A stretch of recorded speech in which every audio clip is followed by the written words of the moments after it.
Hello and welcome to the Casual Chef's Kitchen. Let's talk about aromatics.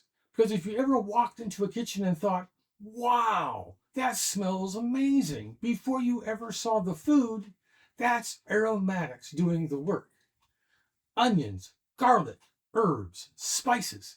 These are what build the first impression of a dish. And here's where people get it wrong.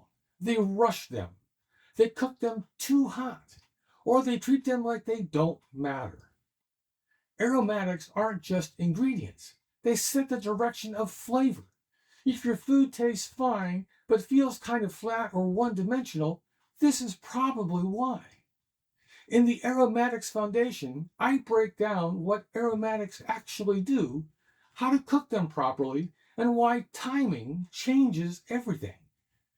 Thank you and have fun cooking.